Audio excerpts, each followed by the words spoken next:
I love to see the towns passing by and to ride these rails neath God's blue sky.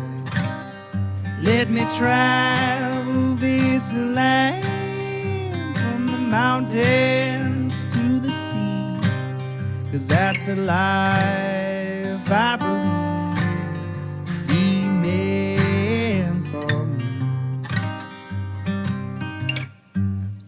And when I'm gone and at my grave you stand, say God called home your rambling man.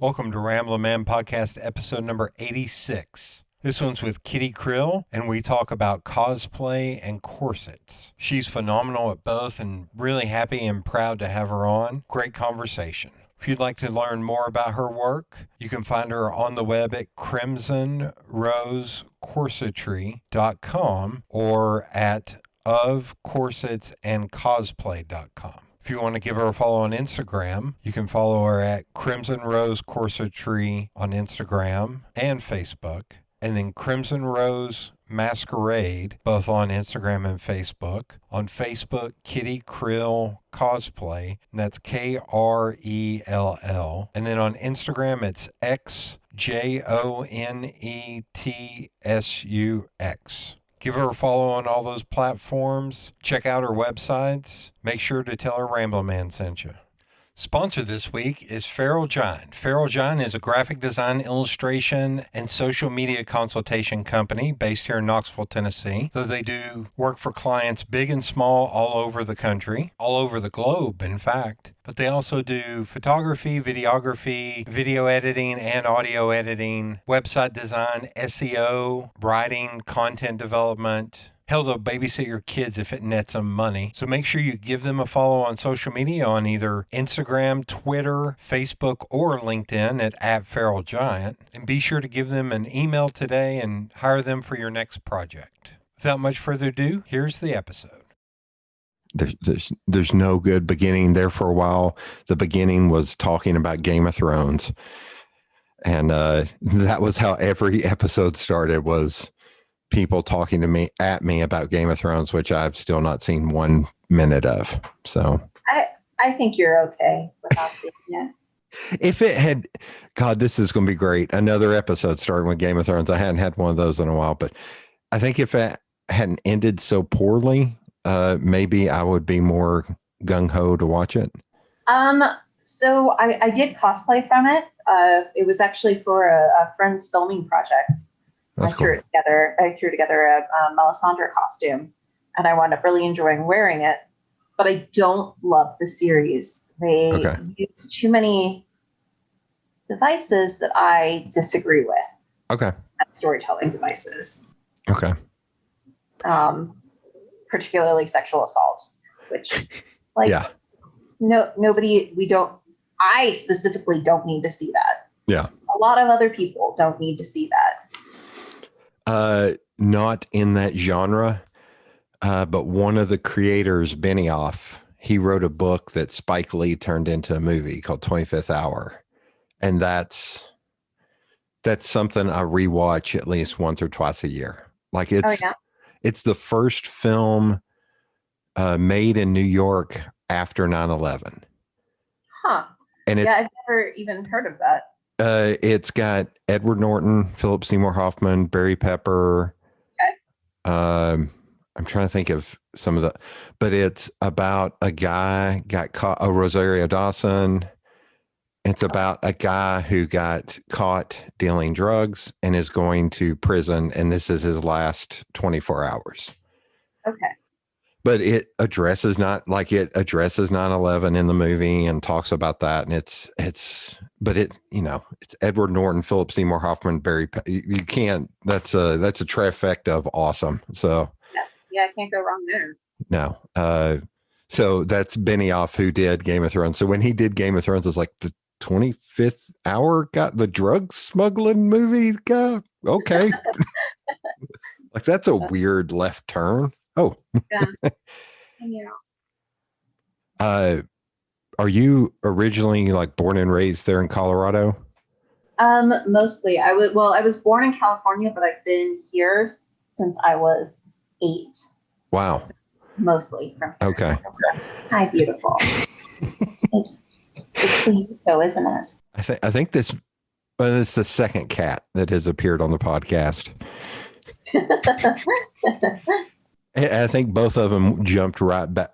Yours and the other one, my friend Hannah, jumped right on the screen. I was like, "Oh, hey, guest appearance right now." Yep. So, what was it like growing up there in Colorado? Like, did you, because I know Colorado is such a weird state in that it's rural, but it's also got the big cities, go for it. When I originally moved here with my family, we actually lived in Evergreen, which is one of the mountain towns. And you could regularly expect to get snowed in, had to have 4-wheel drive. And when we went grocery shopping, we did our grocery shopping for 2 weeks at a time. Wow. Because like the grocery store was at least half an hour away. Mm-hmm. So you learn to just like stock up when you go. Okay. But it also meant that I got to go hiking a lot and just like, wander around the property pretending to be an adventurer. Because I did that a lot. Nice. Do you have any brothers or sisters? Yeah, I have a little brother. He was usually doing his own thing. So I was doing mine most of the time. God knows what little brothers are up to. You go over there. Yeah, I've got one of my close friends lives in Boulder. And, nice. Boulder's beautiful. But it's got a really weird culture. Yeah, and she is so like she finally told. We've known each other, I think, about 2.5 years now, and she finally told me that I am her only friend that has a beard because she hates beards so much. That's a weird hill to die on. But I think she's lived in Boulder for a long time, and she's like, "Ugh, every dude here is some bearded, beer drinking." She's like, "Ugh, hipster, hippie." Yep. Yeah, rich. Like she said, Boulder, like cost of living is going through the absolute roof right now. Yeah. That's why I think Colorado is such a weird, because I know Western Colorado is more mountainous and more like nature driven, but it kind of all is. It's considered one of the healthiest states. Like the people who live here are considered the healthiest. I think we're the 4th healthiest state in the country. Good Lord. Well, we'll probably, Tennessee's probably in the bottom 10%. So it was kind of strange. I am not especially tiny. Like I'm a bit meaty. But I went to Texas to visit relatives a few years ago, and suddenly I was the smallest person around, and it was so strange. Other than teenagers, mm-hmm. But I was like the smallest adult around, and I was just looking around like, I'm not used to this. What's going on? This is weird. And then we went to a couple of restaurants, and I knew why. Yeah, where was I at? I was somewhere, and somebody was kind of, because I'm a big old boy. I'm 6'7". Oh, wow. Yeah, and I've always been husky. So, who was I was talking to a friend who was from somewhere Iceland or somewhere, and he was just like, "Yeah, you all eat a lot." And I was like, "Dude, I'm also 6'7", man. I need a lot of fuel, man. If I eat nothing but leafy greens, I would probably pass out." Yeah. Yeah, absolutely. That's my excuse for eating an insane amount of hot chicken and fried okra. Well, also they're delicious. So Yeah. There is that. you got to feed your soul. Funny you should mention that. My favorite restaurant in the world, good Lord, I'm going to give them a plug on here, is Jackie's Dream here in Knoxville. It's a hot chicken place. And the tagline is soul food, food for the soul. And that sounds about right. And Miss Jackie is the best. I am actually on the menu there. She had been open like a week, and I walked in, and she has the hot chicken meals, and it's like a large dark, small dark, large white, small white, and there was a sign up that just had those. It said hot chicken. It had those up, and I was with a group of people from work, and I was like, "Look, I'm already on the menu," pointing at the large white. And so I'm a designer, and later on I redesigned her menu for her, and I put that on there as a joke. And she was like, "No, I'm keeping that. That's hilarious." It's like, boom, boom. Oh, So yeah, that's wonderful. Okay, so growing up there, getting out into the woods, were you in that world? Were you into like comics or animation or fantasy? I got into anime around middle school.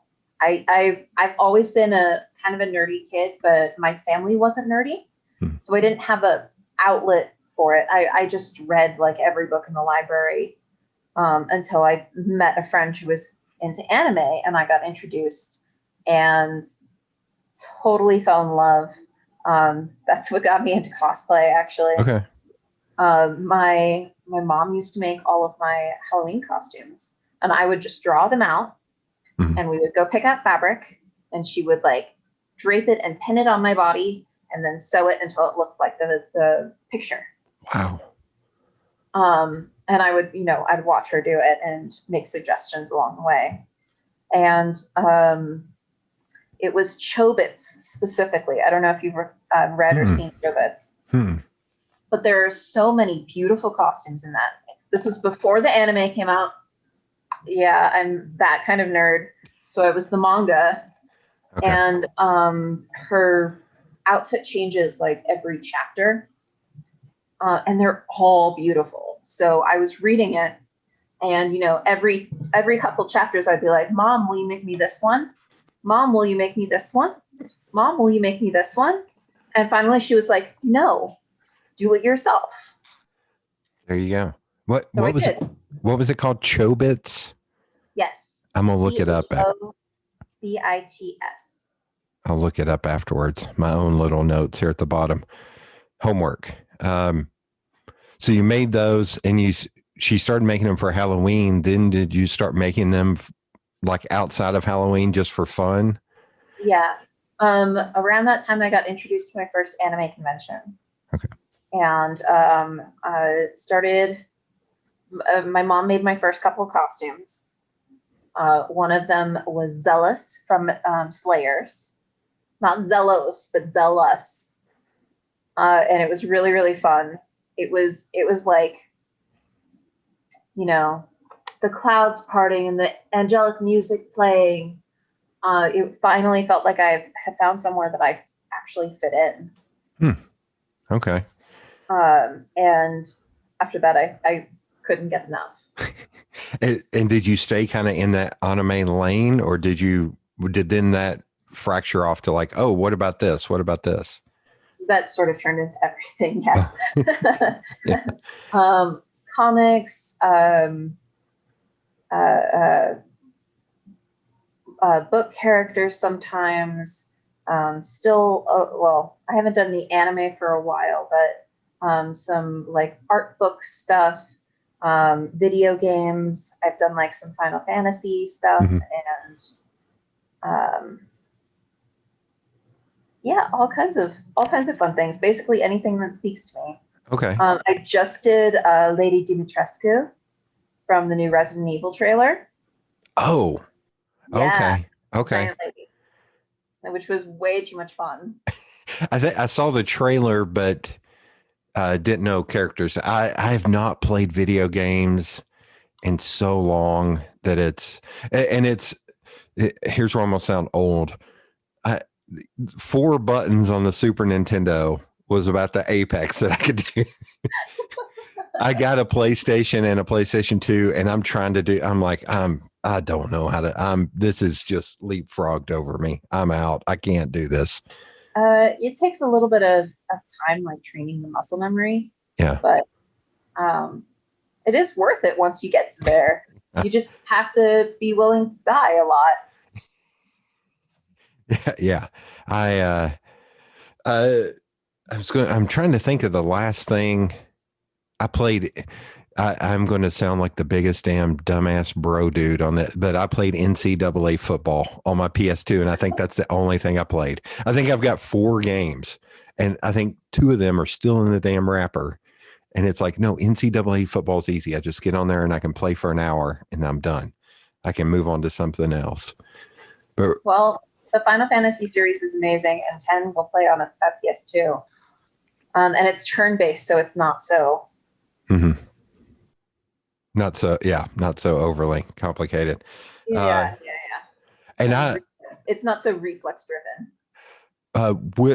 When it comes to like you were listing off some of the things that you are into, or any of it, is it mostly, I'm trying to think how to say this, fictional fantasy realm, or do you ever do anything that's like almost like Mad Men era dress, that kind of like old school retro-y stuff? I dress semi-vintage pretty regularly, just because. Okay. Since I make and wear corsets, those styles tend to fit me really well. Okay. So I'll just wear them because I like wearing them. Because it's a Tuesday. Yeah. Yeah. Okay. Here I'll counteract the non video games sports thing with, I grew up with comic books, so I'm used, this came up, my dad, I'm not going to hold up my phone to the computer like an old man right now, but my dad, I helped him move a TV for a friend of his the other day, and he paid me by giving me a Superman comic from 1974. That's awesome. Yeah. And so when I was young, he was in the service, and when he was in the service, he got sent comics, and that was the late 60s. So when I was young, he just had boxes of old Spider-Mans and stuff. So that's what I grew up reading, was all his old Spider-Mans. And then awesome. I kept collecting. I never really got into manga or anime. I know when it comes to movies, I know the big ones, Akira, Ghost in the Shell, Vampire Hunter D, those kind of ones. But, I don't want to butcher his name. Miyazaki, yeah. Boom. I got it right. But I know those because they're kind of in the cultural lexicon kind of for film nerdery. But I never really deep dive. I actually did. There's one of these earlier because my cousin is really into it, and he gave me this big primer on it. And even after it, I was like, dude, I'm lost. Just tell me what to watch. Fair. I kind of stopped watching a lot of newer anime. So I think, I'm really behind, and I love all of the really more classic animes, I guess they're called now, which is weird to me because I was collecting them as they were coming out on VHS. Yeah. But yeah, on VHS. Yes. On VHS, 3 episodes at a time, because that's all that would fit on a VHS. Yeah. Yeah. I don't know. Well, it's too dark in here. Let me turn on light because you guys see something. Okay. Oh, can you see all those VHS tapes up there? Those are all like ripped off of Showtime, like Back to the Future, all that from when I was a kid. That's amazing. Yeah, I still have all of my anime VHS. And my dad was just going to throw them away. I was like, no, I'll take these. I'll do something cool. Like, I'm an artist too. So it's kind of like, I'll do some kind of weird shelf art project or something out of these. I've seen people like take them and then encase them in resin on like a tabletop, which would be really cool. Yeah. I have a buddy that does woodworking that I go to a lot of concerts, and I keep every single ticket.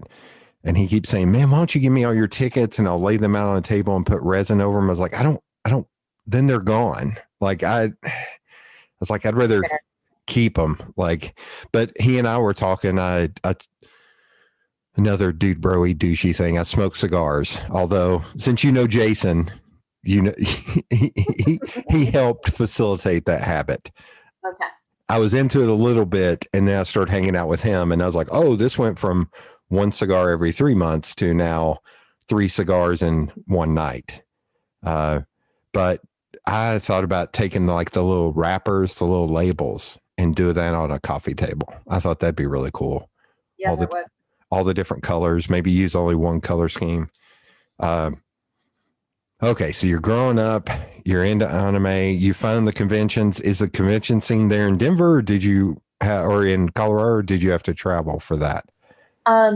There was a pretty good con scene here at that point.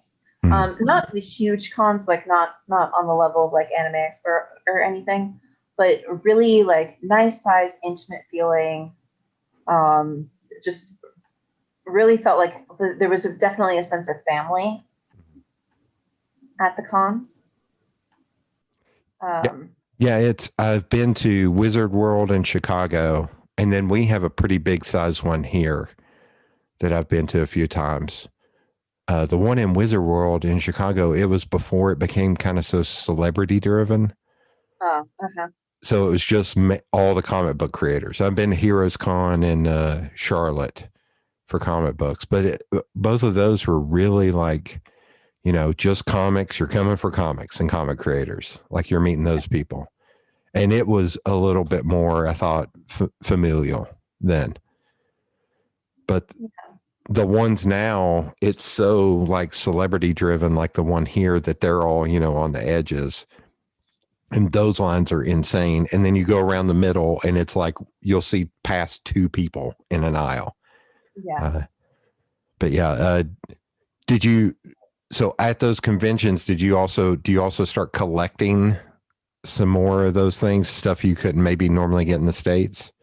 Yeah. I've got like a bunch of pins. I like little collectibles. I have some plushies somewhere. And I'll see if I can collect whatever merch for the character that I'm currently cosplaying. Nice. That's my favorite thing. Nice. Yeah. And have you ever, like, what is the furthest you've traveled to go to a con? Have you ever gone overseas for any of them? I haven't gone overseas. I did go to Anime Expo a few years ago, and I go to Dragon Con pretty regularly. My neck of the woods. I was just talking about that with somebody today. Yeah, I cannot wait for Dragon Con to come back, because Dragon Con is gigantic, but it does still have that close-knit feeling to it. Yeah. It's my friend earlier today, she was asking if I thought it was still going to happen this year. And I was like, I don't know, man. There's a lot of cogs in that wheel to get it going, to try and start that up, because hell, they start working on that the year once the last one ends. Like pretty much as soon as the previous year ends. Yeah. Okay. I'll give you props on this one. I don't know how you do it. Like I'm wearing shorts right now and it's 30 some degrees outside. It seems so hot there. Here? No, Dragon Con. Oh God, it is. It is. I plan my costumes around it as much as I can. God. But sometimes it's just not possible. And you do your makeup, you get dressed in the nice air-conditioned hotel room, and you walk from one hotel to the other outside, and your makeup is like, what? Just dead. And you're like, I used to be pretty. You're like, I swear I was pretty 7 minutes ago. 7 minutes, all the way down the elevator. I was stunning. Uh-huh. I don't know what the left half of my face is doing right now. Yeah. So I'm guessing you don't know anything about Dragon Age. Dragon Age, a little bit, but it's been since high school. I had a group of friends that were really into D&D, and Oh, nice. I played D&D with them twice, and I remember Dragon Age a little bit. God, I probably have not heard that phrase since high school, so I don't know. Well, so I recently got into a couple years ago now. I got into Dragon Age, and I started planning cosplays. And I was thinking about doing Dragon Age for Dragon Con because, obviously. Yeah. And I was torn between doing Liliana, who's wearing armor, and Morrigan, who's wearing a bikini. Okay. That's a wide berth, is what that is. Well, I was like, on the one hand, Morrigan will be way more comfortable in the Atlanta heat. Yeah. On the other hand, wearing Liliana will mean that people jostling me is the problem because I'll have literal armor on. Yeah. Yeah. But you just can't go in the sun too much because you will literally bake. Yeah, exactly. Especially covered in titanium chain. Have you seen Cabin in the Woods? Oh, yeah. So one buddy of mine that lived here, but now he moved down to Florida. He lives in St. Pete. He went to Dragon. He was the one every year. Like, you need to go Dragon Con with me, man. You need to go Dragon Con with me. And he had two costumes, and one was Wilfred from the TV series. Okay. The dog onesie, and the other one was the guy from Cabin in the Woods who wore the bathrobe and had the cup bong thing. Yeah. Okay. And I was like, and every time he showed me his costumes, I was like, dude, you're very low effort in this. He was like, yeah, I am. He's like, I'm going down, I'm getting drunk, I'm getting stoned, and I'm going to have a lot of fun. And that sounds like Dragon Con. We, but a couple that I'm friends with, and I went down. I'm a big Dodgers fan, and they are a big Braves fan, and we went one to see the Dodgers play the Braves one weekend years ago, and it was the weekend of Dragon Con, and we went looking for food and pulled up because I know that there's a big road and there's hotels on either side, and we had to stop because just a parade of people were walking in front of us, and we were dying. We were like, man, and we were all into comics, and I was like, how are we all into comics and didn't know this was happening this weekend? Like, we're idiots. Yeah. Oh, that's one of my favorite things, though, is just the congregations of weirdos. Yeah. And watching how the normal people react. You can say it, rednecks. How the rednecks. I know. Any normal, upstanding citizen, really. Yeah. I've marched in the Pride Parade 3 times here, and one of the first, was it the first year or the second year I did it? You have the parade, and then you have where all the things are happening, like music and vendors and all that. And I walk up, and it's June. It's Knoxville, so it's 98 degrees and 100% humidity. Ooh. And when you pass through the opening, they had police, wanding and everything. And there was a dude in all leather with a pig mask on. I say that with no judgment because it created a moment that I wanted to go up and hug both of these people, that we're all going to be okay. And there was an older police officer there, going through his bag, and he's going through his bag and goes, man, aren't you hot in that? And you just heard, yes.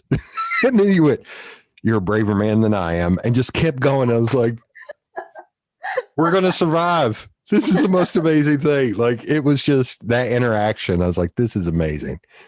Yeah. We actually have the second biggest Pride Parade in the country. Knoxville does. That's amazing. Yeah. It's a BFD. I did it.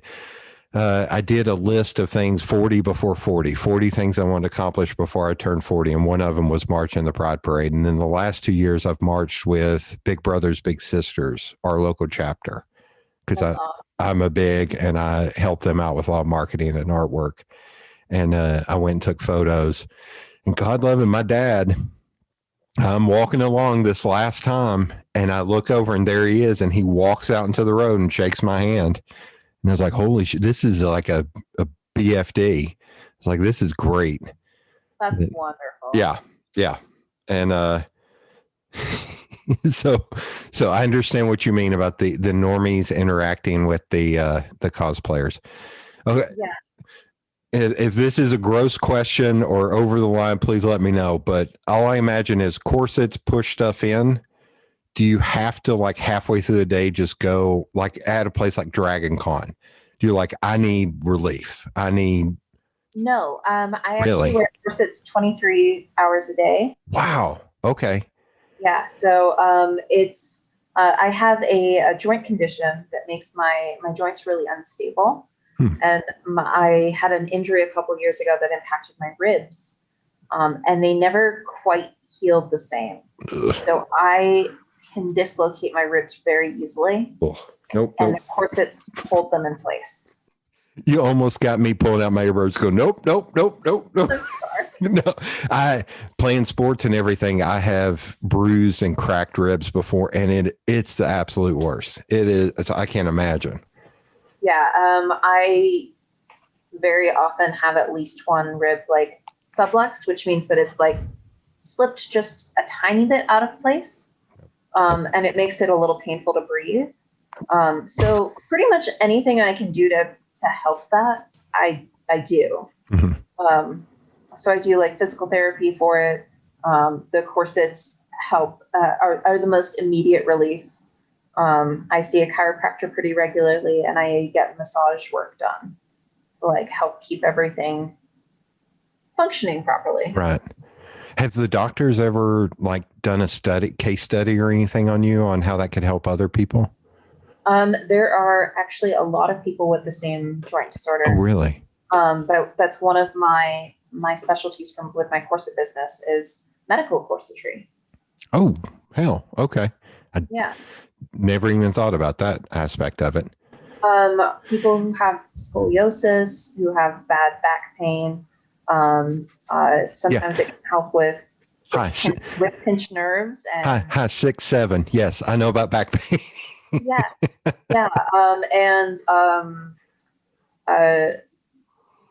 I am not a medical professional, so I want to like preface this.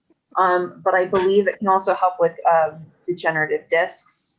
Because one of the things that it does is it supports the spine. So if you wear them often enough, it completely erases the effect of gravity on your spine. Okay. I've been wearing 23/7 for about 4 years now, and I've gotten like 1.5 inches taller. Holy shit. My back has been allowed to expand.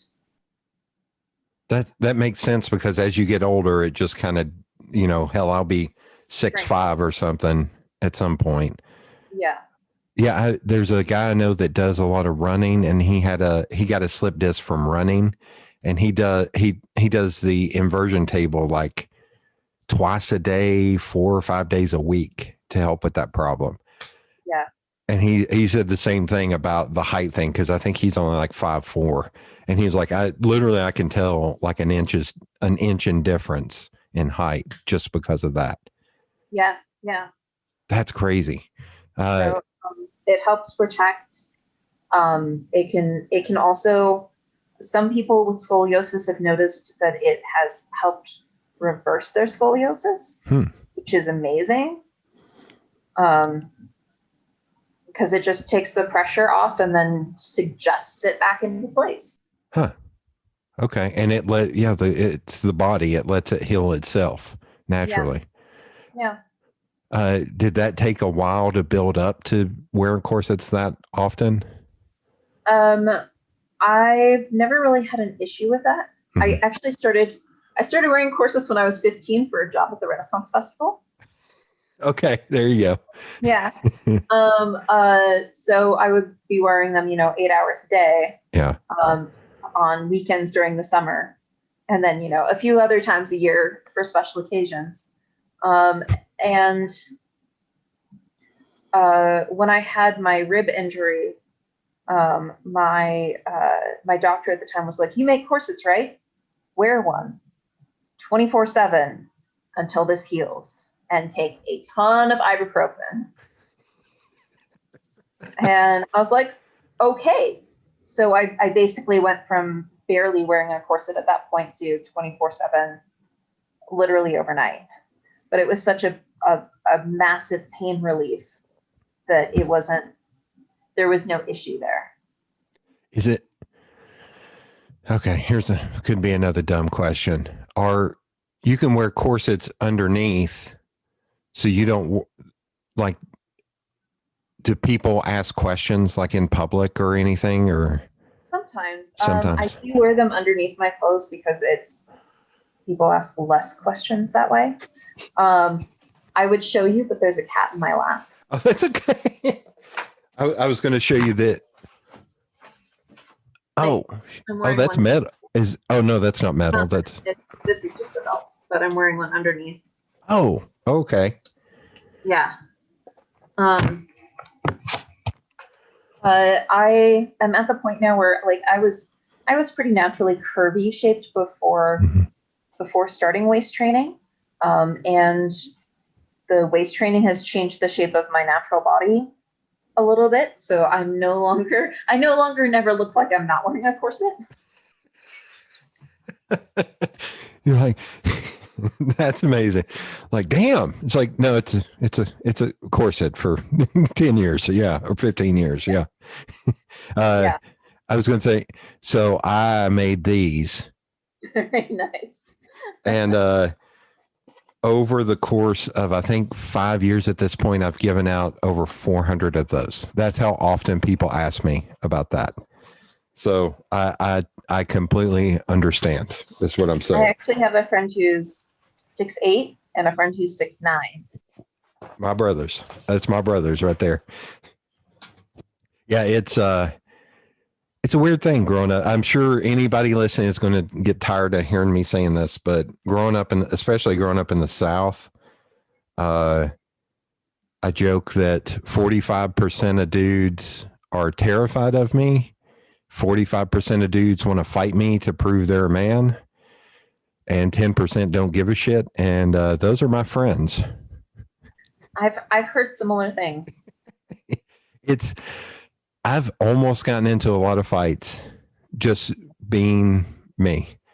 And it's kind of hilarious at this point, because it's like, really, dude, just get in your big truck to prove you're a big man and everything's going to be okay. Like, there was one night where I was completely stone cold sober, and there was a dude drunk, and he was literally like waving back and forth like this, smoking a cigarette and drinking a Bud Light. And he was just eyeballs. And my hackles get up. I know something's going on. So when I passed him, I looked in the glass and saw that he had turned around and was just staring me down. And he was probably like 5'5", maybe 120 pounds. And I almost walked up to him and went, look, or he had a buddy with him and said, look, you need to get your boy, because he's drunk and he's going to start something. And I'm literally just going to grab his arm and tip him over and it'll be done. I was like, yeah. You need to take your boy inside, because I'm sober and you all are not. And I can wait on the cops. I'll happily sit here and wait on the cops. Yep. Okay. So you're wearing them, you're going to these, kind of going to convention. You said, was that something you were into more when you were younger, or do you think you're into it more now and it's more focused? Conventions lost a little bit of appeal after several bad things happened. Okay. I still love them. And I can't wait until they start back up again, but it doesn't have quite the same feeling for me anymore that first one did. Mm-hmm. And it's like, I've seen behind the curtain too much. Yeah. Yeah. I went, I do work for the Visitors Bureau here, and I went and shot a video at one and got a bunch of different celebrities to say how much they love Knoxville. And that was a interesting, like, oh, this person's a good person. Oh, this person's a dickhead. Oh, this person's okay. And there were some of them, most of them, I was like, I don't care. They're just some dude, like, or they're just some person. I don't give a shit. Like, I won't get tongue tied until I got to the end. And it was Hacksaw. God, I don't know how much you know about wrestling, but Hacksaw Jim Duggan. Nothing. I'm sorry. Hey, it's fair. It's fair. Hacksaw Jim Duggan is this wrestler that walked around with a 2x4, and he would always throw up his thumb and go, "Ho!" I loved him as a kid. I had a foam thumb. And he was the last person. And I was like, oh, that's Hacksaw Jim Duggan. That's Hacksaw Jim Duggan. I got all tongue tied. I was like, I just met like Lou Ferrigno and all these people. And I was like, all of them is like, whatever. And I get to Hacksaw and I'm like, that's Hacksaw Jim. And he cut a promo directly to me. I was like, I'm filming I was freaking out. I was so excited. And it was awesome. And it was weird because it was pre-Cobra Kai. Okay. And apparently Ralph Macchio loves my city. And William Zabka refused to be on the video thing. I was like, huh, interesting. Okay. Yeah. And one of the nicest people turns out to be a giant dickhead, and that's Kevin Sorbo. He was a super nice guy. And he is a crazy person now. So that's too bad. Yeah. In those conventions or in any realm, have you ever gotten hired because you do cosplay to come for a launch or anything? Not for a launch. I have been a cosplay guest at a few conventions at this point, which is so much fun. Also a little nerve-wracking because it's still like, I just make cool costumes and run around in them. And I don't know how qualified I am. I'm not an organized person. Yeah, can you have someone come get me, please? Please. I need an adult. Oh, wait, no. I am an adult. Oh, no. Damn it. I have that often where every once in a while I'll look around and goes, can some adult come handle? Oh, shit. I'm the adult. Oh, God damn it. Yeah. So here's Sarah and I ended up having a side conversation about this, about like extrovert versus introvert. And I realized the word I was really looking for was confidence, I think. Like for me, like, cause I know Sarah does that too, and I'm like, I don't know how you do it, man. Like it makes no sense to me. Like I don't have that confidence. I haven't taken my shirt off in public since I was in high school, man. I'm a rock. Let me put on a hoodie and some shorts, and I don't want to. Do you think there is innately some sort of, maybe is introvert, extrovert the wrong term, or is it like a confidence thing, or does that make sense, or am I talking out of my ass? I think I'm following where you're going. Yeah. You're asking about like body confidence to wear costumes in public. That or even, I wouldn't say acting, but you are like in front of everybody. Like I don't even like going up on a stage and talking. Like I hate having the spotlight on me. That's it. Oh, okay. Yeah. Okay. Yeah. I love having the spotlight on me, but it also scares me. Okay.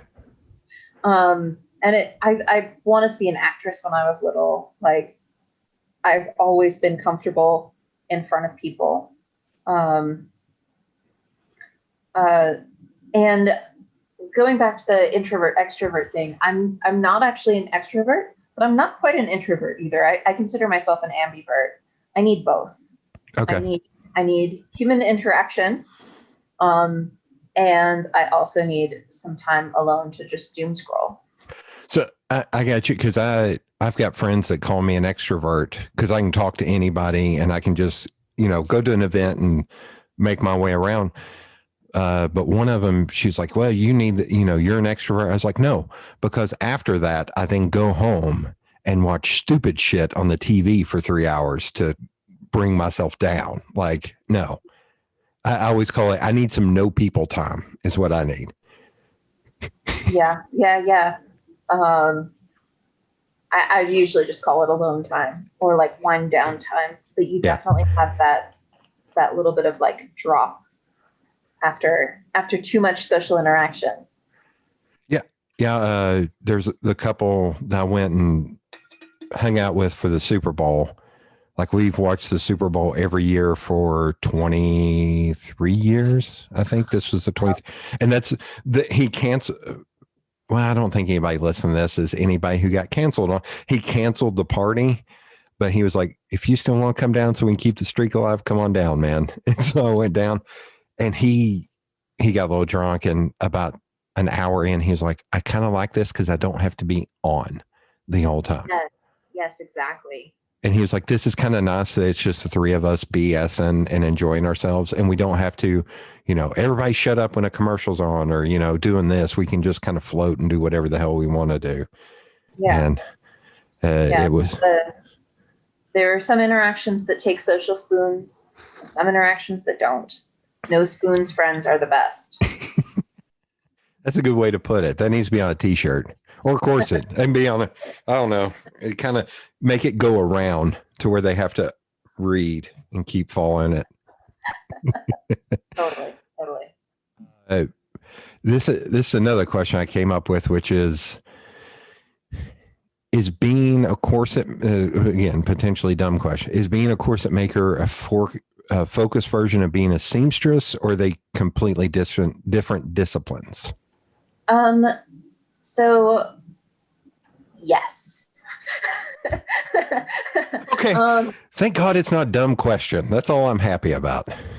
So being a seamstress encompasses a wide variety of things. Okay. But there are some things that are like not really within a normal seamstress's purview. Okay. Or I'm going to switch to sewist because. Okay. Yeah, I don't know what the proper term is. So non-gendered. I think that's where that language is heading, but it's still pretty new. I didn't even think about seamstress being gendered at this point. I was just like, no, that's just what it's called. Okay. Yeah. So sewists usually have a broad range of skills. They can build garments, know quite a few like finishing techniques. Maybe they know couture techniques. Maybe they know tailoring. Maybe they know corset making. But those like three things are maybes. They are not within like a normal, like if you go to a random sewist and go, can you make this? You're going to be lucky if they can do one of those three things. Okay. Just because it's so much more specialized. Like, I don't really know very much about tailoring personally. I would love to take classes on it, but it is so specific and such a different way to put together a garment that I would not, like, if somebody came to me and went, can you make me a suit? I'd be like, I can make you something that looks like a suit, but it's not going to be made like a suit because I don't know how to do that. Right. Okay. But it's the same thing with corsets. Actually, this is going to start a rant. So a lot of people now make garments that look like corsets, but they do not function like corsets. Can I ask something? Because when I did a little research, I noticed on your website you used the term construction a little bit. And that's what I think made me actually come up with the question. I was like, so it's more constructing a corset than like making a corset. Is that right? Or am I don't. I mean, corset making involves, it involves fabric. It involves steel. It involves, it involves a lot more materials than your standard garment making does. Okay. And when you focus, sorry. Yeah. No, you're fine. I'm just trying to figure out how to get back to the starting point of this rant because it's one that I do a lot. So corsets and shoes are a lot alike. Okay. Imagine we go 200 years into the future and nobody wears shoes anymore. Mm-hmm. The only people who are wearing shoes are people who are like period reenactors of our period, or like period enthusiasts. And the majority of people who are making shoes in this future have never actually worn shoes. Okay. Think about how awful those would feel. And think about all of the stories that would survive about shoes now that would get warped over time.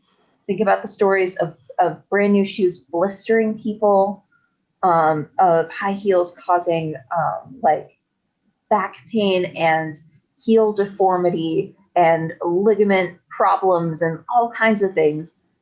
Those would be the stories that survived. Mm-hmm. You wouldn't really get any of the stories about, well, good fitting shoes feel amazing and they protect your feet and, help you go about your work and live a life. Okay. Yeah, So that makes sense.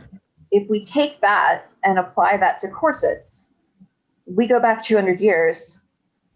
Everyone, every woman was wearing a corset. It didn't matter what position you were in life. If you were laboring in a field, you were still wearing a corset. And that wouldn't have happened if they didn't also function. Okay.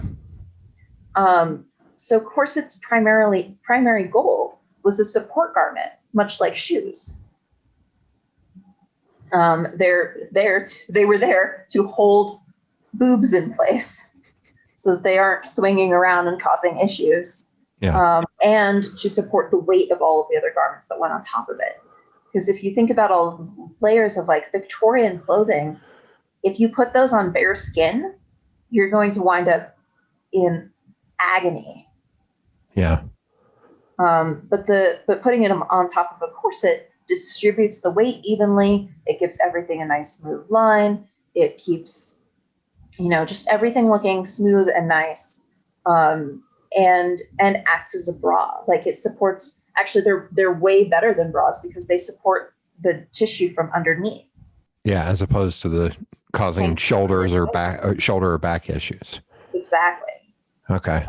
And it was actually really rare. It was really uncommon for people to do a huge reduction like we see people talk about now. Mm-hmm. It was usually only like 2 or 3 inches, which is nothing. I do 3 to 4 inches on a daily basis, or sometimes 5. But like that's 2 inches is like you can barely even feel it. But okay, maybe I leapfrog 2 to 3 inches versus 4 to 5. How do you mean? Reduction. Oh, waist. got you. So taking in the waist more, like 2 inches is really nothing. It's like, I want to say it's less than Spanx. Spanx are terrible, actually. Corsets are way better than Spanx. Oh my God. Well, I'll have you know that Ramble Man is proudly sponsored by Spanx, so I will not have the defamation of Spanx on my show. No, I'm just kidding. But yeah, they were really just, support garments. And we like Hollywood, and it actually started because men didn't like Victorian corsets and were trying to introduce a new style. So they went around getting a bunch of doctors who didn't have x-ray machines to post a bunch of stuff about how corsets were destroying your organs and deforming your body. Of course. And here, buy this one instead. Oh my God. When was that? Like the 20s or? That was actually Edwardian era. Oh, so, shit. Okay. Yeah, that was about the 1890s is when that silhouette shifted. And they promoted it as a healthy corset. And it kept the posture much more upright, but it actually kind of overcorrected for a lot of people, and they wound up being kind of worse. But to be fair, they were also prescribing cigarettes at that time. Yeah, you know, Doc, have some cocaine for the ghosts in your blood. Yeah, wait. Doctor could have been in air quotes back then. Yeah. Doctor. But there's this one image that shows a uncorseted, healthy woman next to a corseted woman, and both of them show the organs. And if you just Google corset organs and images, it's like the first one that shows up. Huh. But that was before they had x-rays. They had no way to tell what your insides looked like when you were wearing a corset. There was no way. They just made it up. Yeah. And people are still using it as though that's some sort of factual evidence. Oh, okay. Good God. We're in 2021 and that's still a thing. Okay. Yeah. So and now we have Hollywood reinforcing it with every single period movie ever has the one corset scene of like, if I can breathe, it's not tight enough, or stop, I can't breathe, or, Elizabeth Swann fainting or whatever. But like those styles were never really that tight. The only one who has any legs to stand on in that is Scarlett O'Hara. Mm-hmm. Because she was a tight lacer. And they did not put her in a tight lacing corset in the movie, but they still made cracks about it. Huh. Like so they talk about her having an 18-inch waist, but the waist of that corset is definitely no less than 20 inches. Okay. I wear a 23-inch corset with a gap, but like I lace down to about 25 inches daily. And I am a much bigger human than she is. And Vivian Leigh was. So Yeah.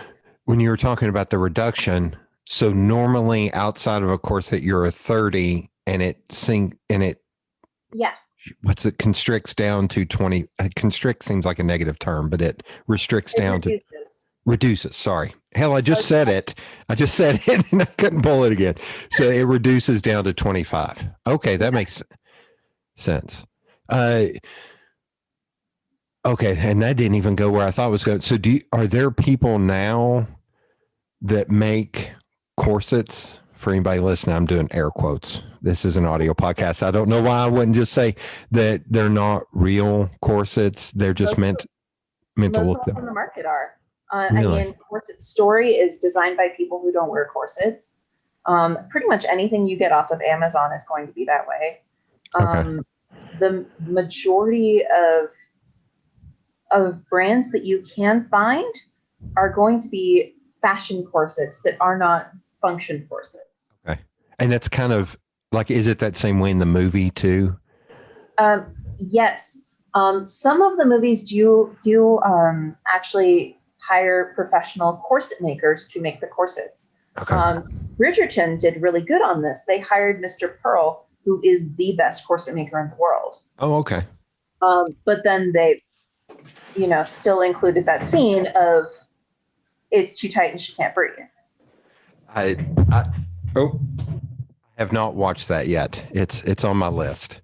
So is it good other than that? I actually haven't watched it either. I've just heard all of my corset making friends complain about it. There's a big text. Yeah, there's a big text thread of like, these sons of bitches. Exactly. I'm trying to think that movie, The Favorite, that came out a couple years ago. I think they had that because I think, now I can't remember her name. The woman who won the Oscar, I think she had that scene where they were almost like putting their foot up on her lower back to get it tight. Was it Sandy Powell?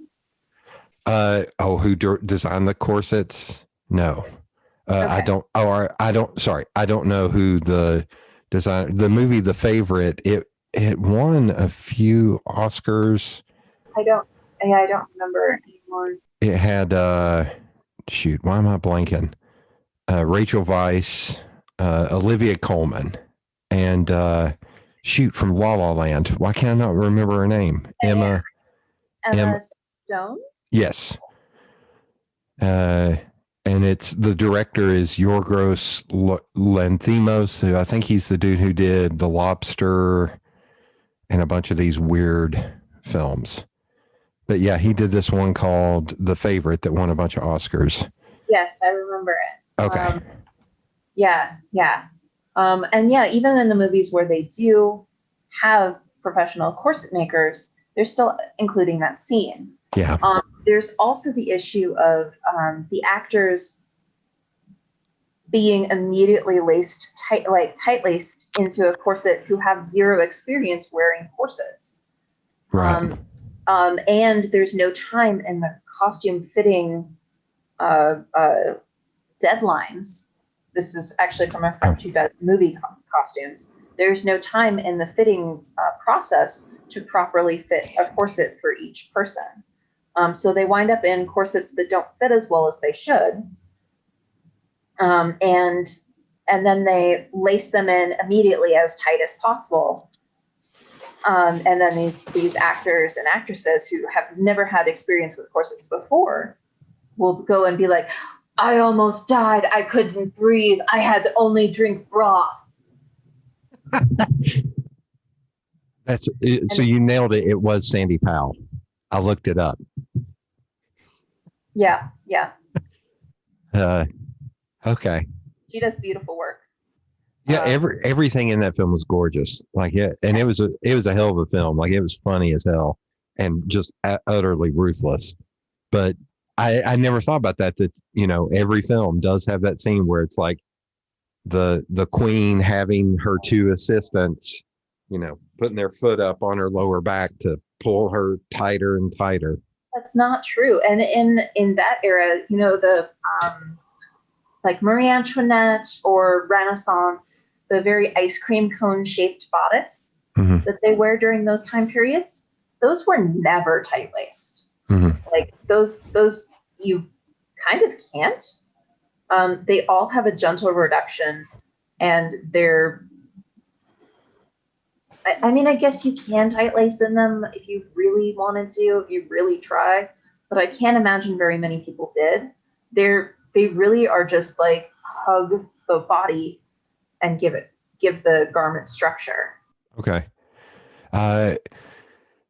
I'm sure there is, but is there like I'm trying to think how to say this without talking about actual person's height, but is there like a maximum height? Like with you, like how tall are you? 5'6".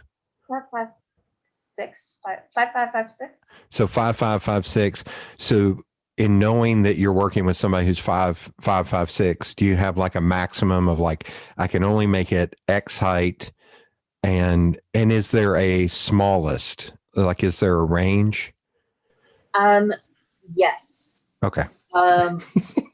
Anytime I don't ask a dumb question, I get very excited. There's definitely like a range of corset height that works for people. Okay. It doesn't necessarily depend on their actual height though, because some people can have shorter legs and longer torsos, and the other way around. So I've met people who are shorter than me or about my height and have 2 inches longer of a torso than I do. I'm being 6'7", I wear a 33-inch inseam, and okay. I have to buy extra tall shirts because my torso is so crazy long. Yeah. And I am longer than the average person because of waist training at this point. Okay. I made a standard line of corsets where the length fits about 80 to 85% of everyone who tries it on.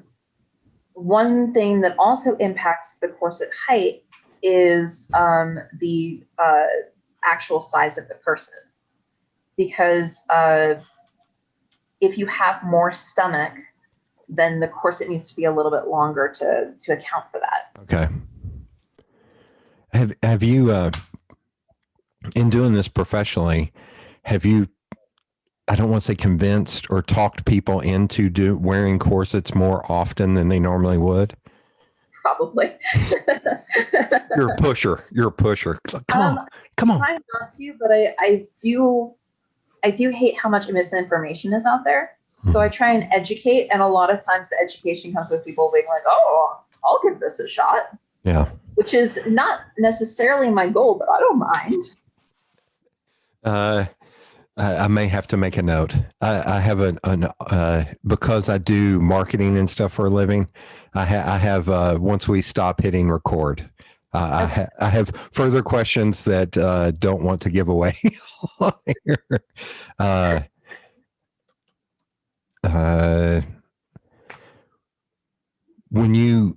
So you said you did your first corset at 15? Yes. So, and was that driven by working at the Renaissance Fair? Yes, I got a job at the Renaissance Festival, and it was my first job, and I made $50 a day.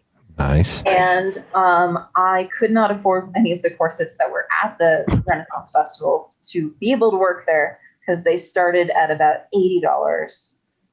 So I would need to have like a full weekend of work underneath my belt before I could even afford one. So I was like, well, I'll just make it myself. Right. How hard can it be? What was that conversation like with your mom at that point? It's like, I'm going to need all of these materials. She's always been really supportive. So she was like, okay, whatever, I'll help you. At what age did she kind of say, all right, that's great, but now you need to make this costume? Was it like 8 or 9, or was it more into teens? It was 14. Okay. So you had kind of just gotten into getting used to doing stuff on your own without her, 100% of her help. I'm sure there was still some like, okay, you need to do this, this, and this.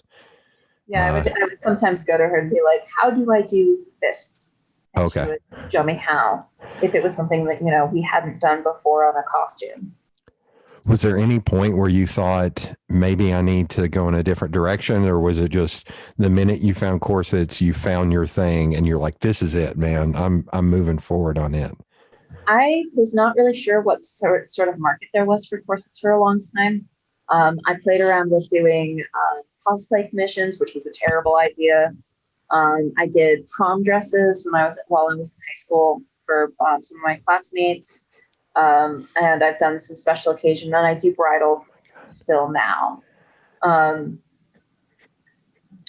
For a brief time, I was looking at getting into lingerie, but I decided against that and just kept going on corsets. And as soon as I started wearing them more regularly, I realized how much more I hadn't learned because I was wearing them all the time.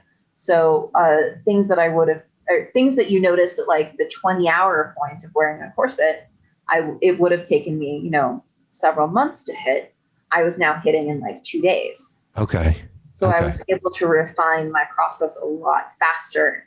And I got like exponentially better. And then I started having other people with medical needs come to me, and started having, more people who were, more interested in serious waist training coming to me. And it just kind of snowballed.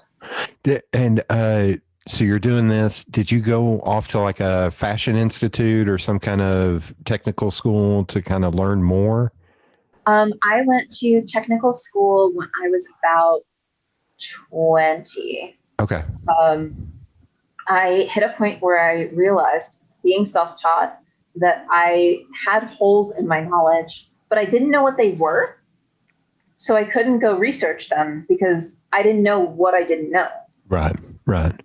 And that's probably a hard thing to apprentice, finding somebody to apprentice. It would be better to go to school and just learn. Yeah. If I had been able to find an apprentice, that would have been like an apprenticeship. That would have been awesome. But I wouldn't have even known where to start. Right. So I did wind up going to Emily Griffith for their fashion program. The program itself was pretty decent. there were definitely still things that like didn't get covered or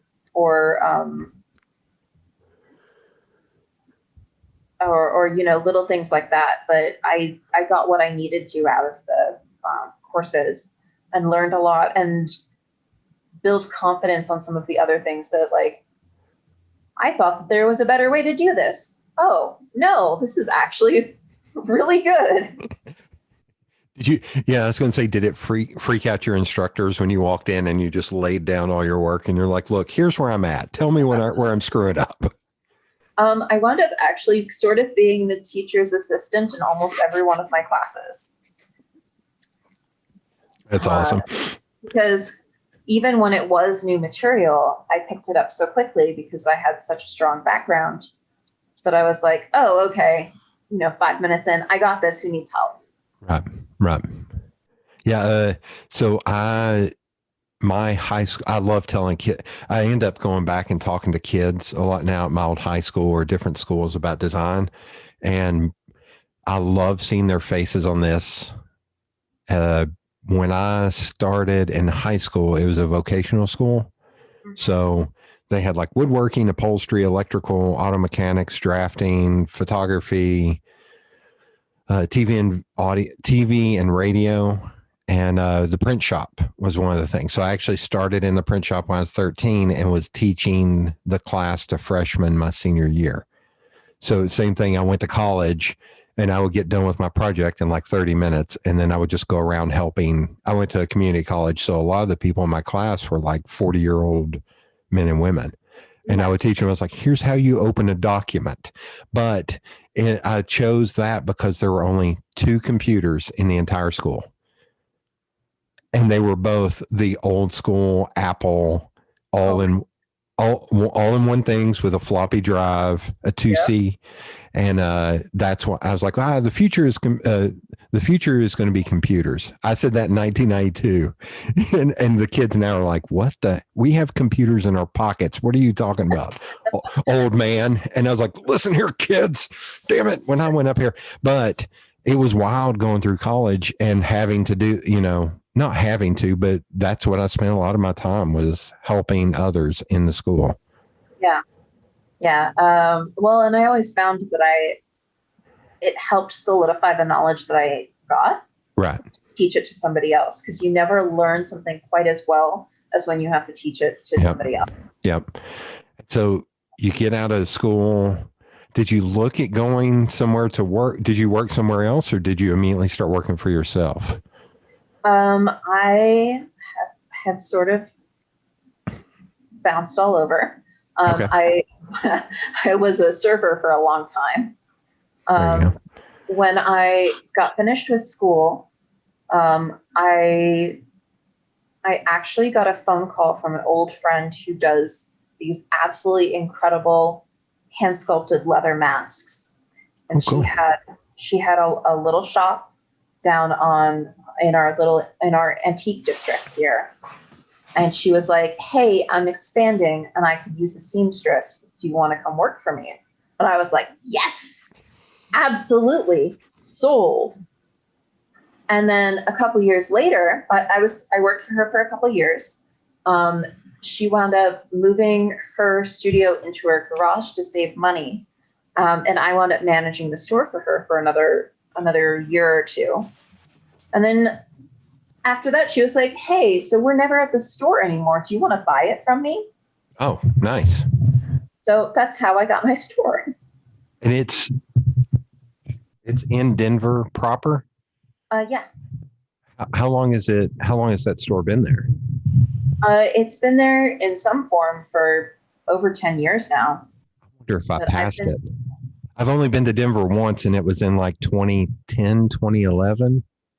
And it was wild because back then I felt like it was, I don't want to say it was dead, but it just, there didn't seem to be a lot going on. And I know it's a much bigger city now, because I got to see around the same time I started going to Cleveland every year for a conference. And it was wild going to like Cleveland 10, 11 years ago and having to go into a sports bar at 6:30 on a Friday night, because that was the only thing open for dinner, to where now it's like crazy busy downtown. And I kind of got the same feeling from Denver that we would walk around and it was not a lot of people. Like,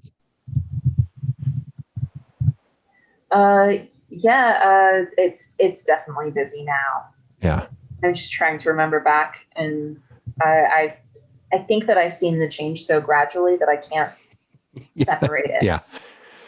Yeah, it's same here. It's people who have lived here for like 5 to 10 years are like, oh my God, Knoxville's changed so much. In that time, I was like, you have no idea.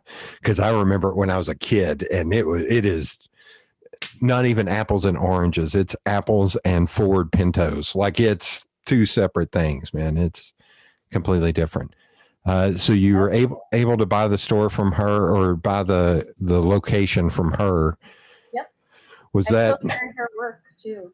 Oh, okay. Was that nerve-wracking or anything? Or at that point, did you have enough momentum where it was like, no, this is what I'm going to do? It was definitely nerve-wracking. It's still nerve-wracking. Oh, yeah. Owning your own business is always nerve-wracking. Yeah. But made it work.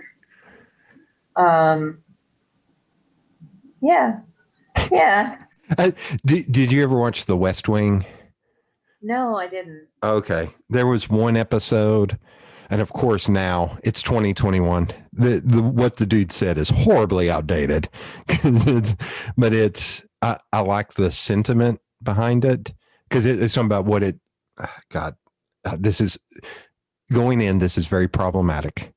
I know it's very problematic, but I like the idea behind it more than what he actually said.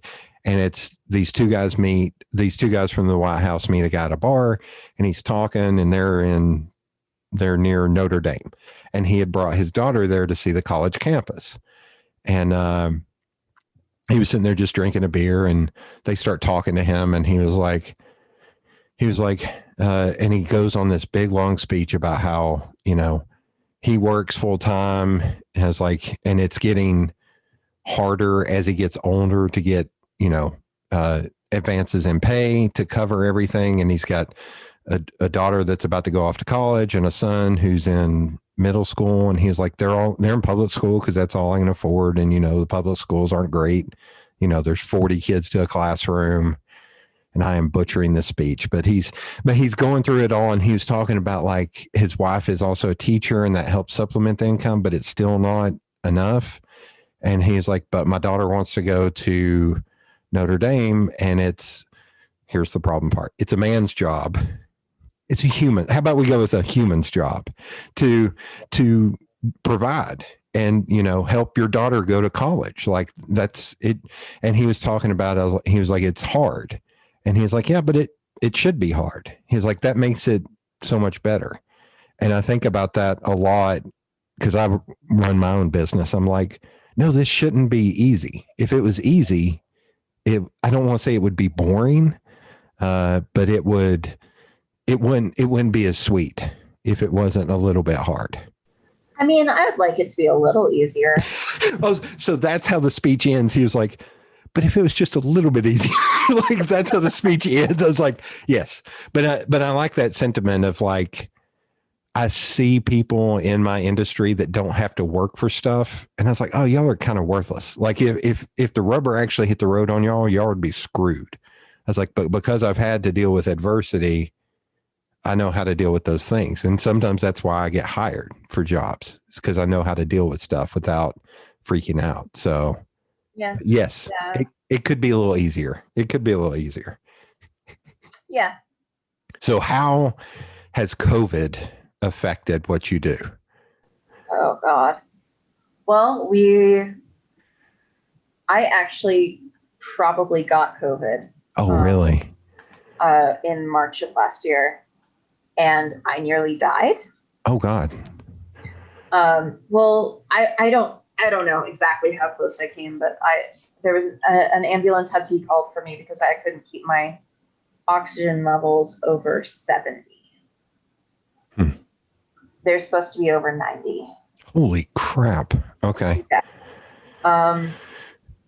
I stabilized on the way to the hospital, luckily. Yeah. They released me. I didn't have to go on a ventilator or anything like that. but I was sick for at least a month. And I also had to have hip surgery last year. Oh, God. Ugh. Yeah, which put all of my commissions on hold until I recovered, which is I've only been able to start working again in small doses since October. Is it in your business? It's just you. You don't have a secondary. I have 2 employees who run the store for me when I'm not there. Gotcha. They don't make the corsets. Okay.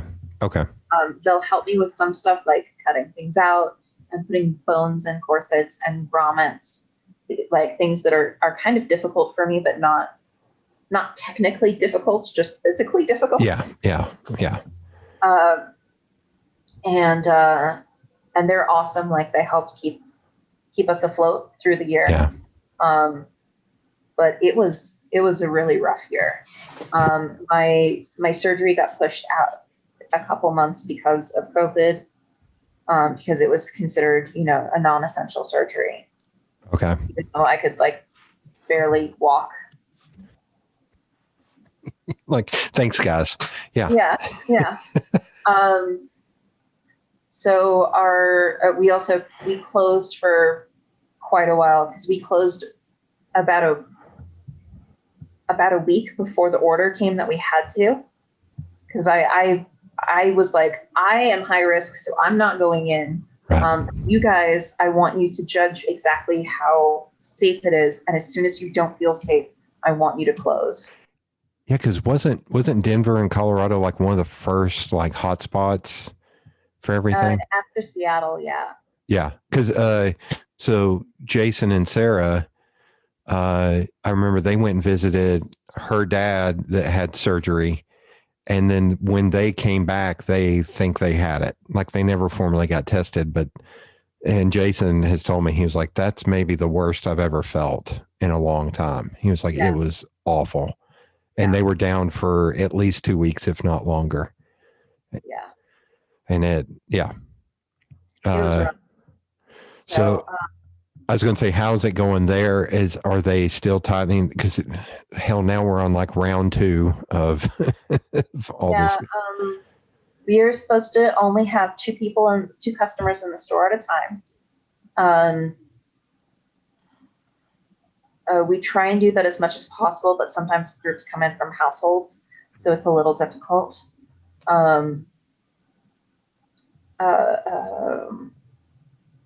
We try and steam to disinfect everything, and we make everyone use hand sanitizer on the way in. Right. But it's kind of difficult because our business model is very much, it's a masquerade store. So we have corsets and costuming and masks. Okay. And basically anything you would need for a masquerade ball. Okay. Or similar fancy cool event. But we keep having people come in who are clearly throwing parties, and it's that really difficult place of we desperately need this $300. I need your money, but I don't like you.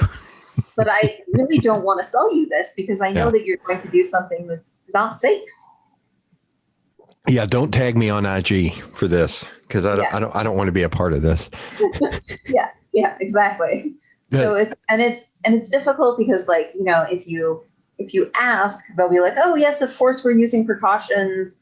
There have been some that have been awesome that are like, oh, we're doing a Zoom party, and it's cool. Yeah. Yes, buy everything for that. Yeah. I support you 1,000,000%. And then it's others that are like, yeah, it's just, going to be a small gathering of 20 people. And I'm just like, okay, I guess. Well, here, at least this is better for you all. We still do not have a mask mandate in this state. Oh, and wow. Our county mayor, who is, you don't know wrestling.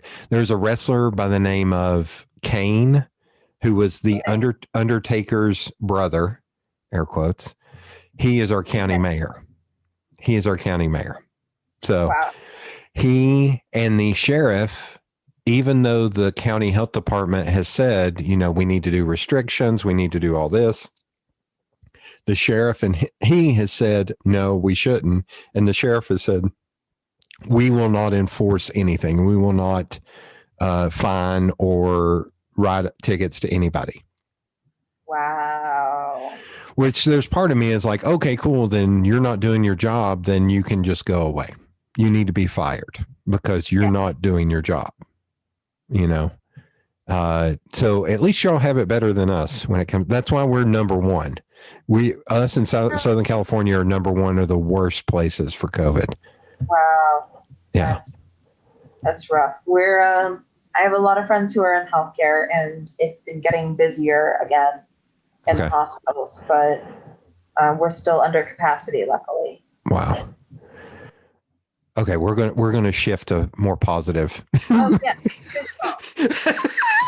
So your average customer is it a balance of walk-ins, custom orders? Do you ever work with like stage productions or anything around there or anywhere else? I don't do stage productions. Okay. I kind of got burned on that in high school. Oh, okay. I told you earlier that I had planned to be an actress when I was little. Right. When I got to high school and discovered that I loved sewing, I tried out for, every school play. But as soon as the director found out that I could sew, guess what I was doing instead? Yeah. And then she had me head a production of Commedia dell'arte, which was 14 Renaissance costumes. Wow. In 8 weeks. That's one of those, as an adult, you go back and go, hey, I'm still a kid. What the hell are you doing?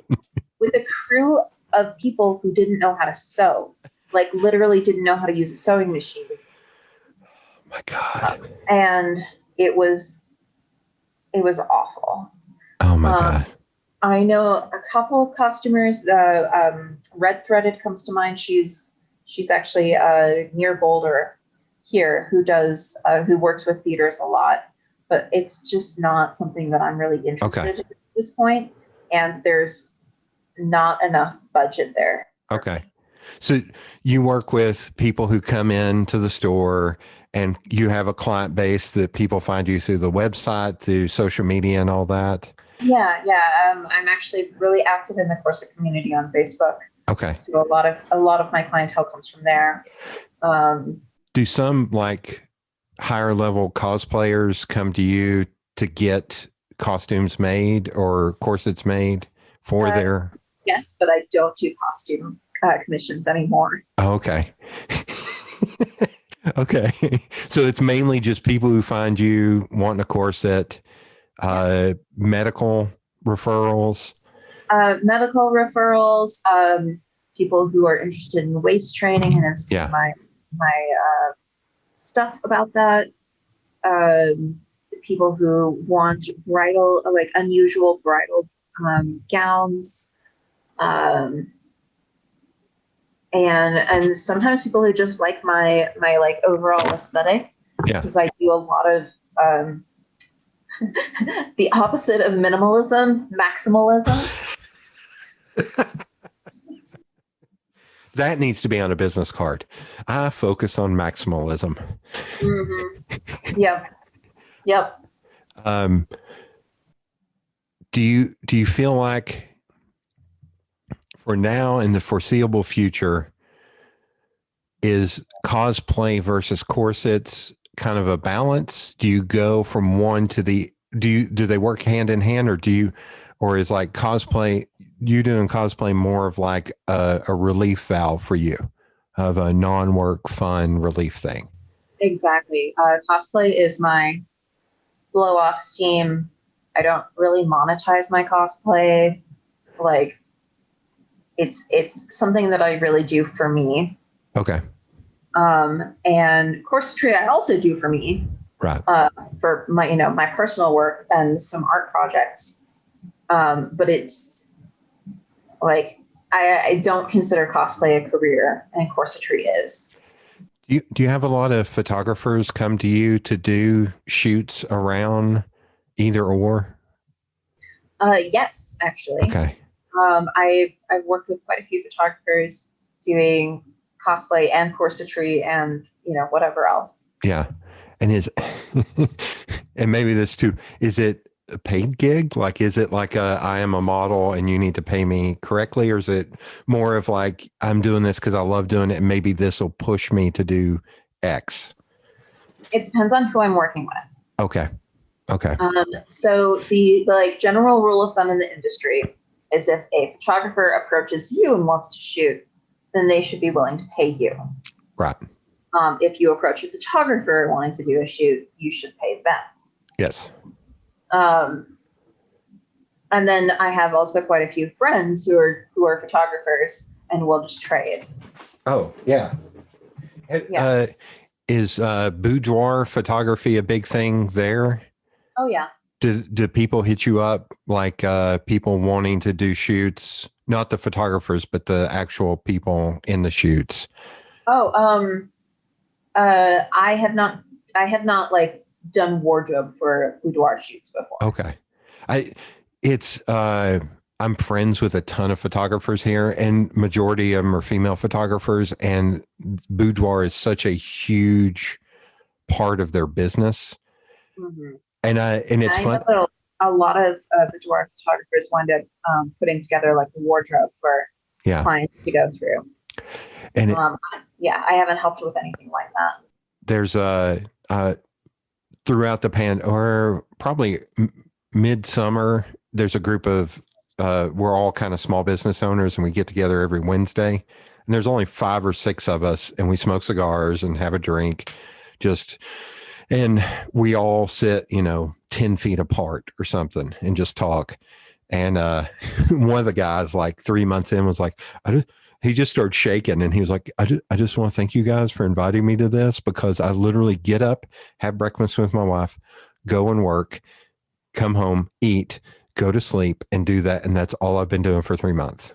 3 months. He was like, thank God there is something like this to break up the week. And so last week there were only 3 of us, and one of the guys is a photographer. He's actually a Pulitzer nominated photographer. Like, he's a BFD. And he's one of my closest friends. And the other guy, that's the weirdest gig in the world. He runs galleries in Boston, but also rich people pay him to hang art. Okay.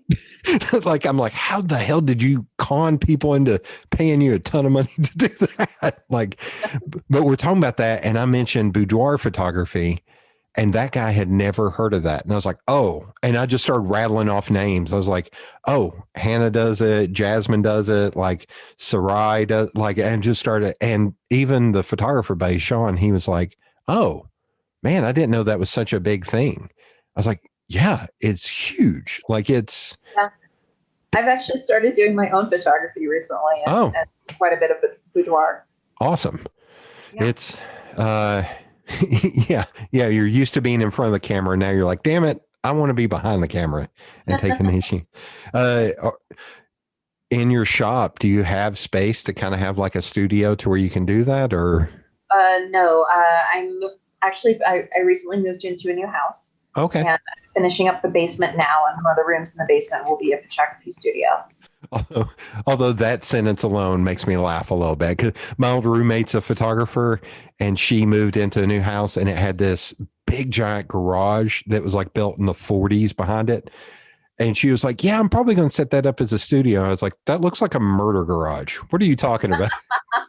And I have a basement, and she and I were talking, and I'm going to build like a screen printing studio or printmaking studio down there. And she was like, yeah, are you going to get people to come down to your murder basement? And I was like, yes, maybe I will. Maybe you're the first one to get invited. Oh, that's great. That's awesome.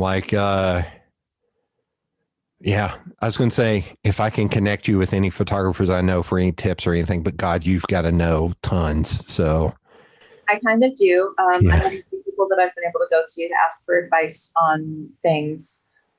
Just like, I'm trying to accomplish this. Yes. But I'm only getting to, I'm only getting 70% of the way there. What do I need to do to get the last 30%? Well, I think it's a lot better now. The buy-in to do that is so small now. Like with LED lights and stuff, the biggest thing for you would be like backdrops and stuff. But I've got a friend here, Sarai. I should send you a link to her work. If I wonder if I could find an old photo of her studio. The only reason, not for help or anything, but she hand makes all of her backdrops, like paints them. Uh-huh. Yeah. But her old studio was in this janky shopping center that if you looked at from the outside, you're like, wait, she did that in there? No. That thing has the crappy hanging ceilings in it. There's no way that was done in there.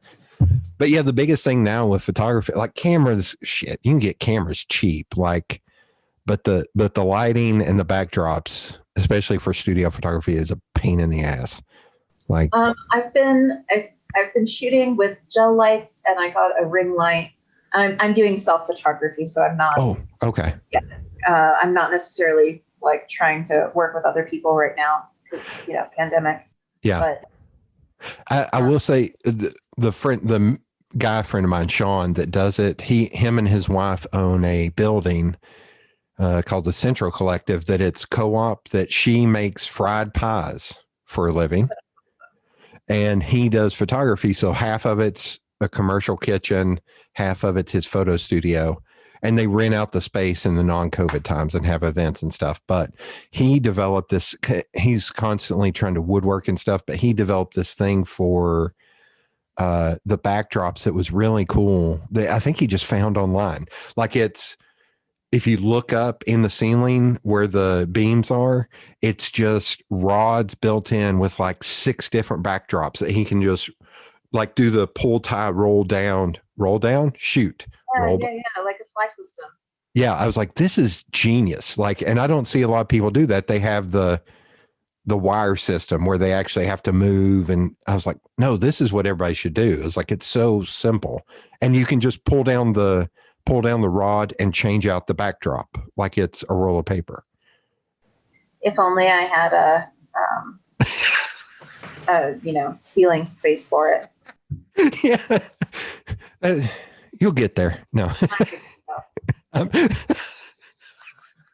You're like, that is a good idea, Jody. Shut up. I don't have that. I mean, I wasn't going to put it like that. It's fine. I can take it. Okay, we'll go. I'll let you go on this. Is there, for any young person wanting to get into cosplay or corsets? God, that sounds like a country album. Cosplay and corsets. Is there any advice that you would give to that person? And you can give one for each field, but like, is there any wise words? If you never realize that it's impossible, it is possible. That's good. Just be too stubborn to fail. That's really all it takes. Again, you're creating t-shirts this entire podcast. Like even when you do mess something up, it's part of the learning process, and you'll come up with a better solution next time. And it doesn't count as a failure if you keep going. Yeah. It's every time what is it? There's somebody. I'm trying to remember the quote from Bert that it was something like, every time you fail, it's a learning experience. I can't remember the quote. I ended up using it for a speech where I was like, I want to fail 99 times out of 100 because I'm going to learn a shitload, as opposed to succeeding every time and not figuring out a better way to do it. Yeah. Okay. There have been so many projects where I've done something in an incredibly difficult, terrible way, to finish it and go, why didn't I just do it this way? Yeah.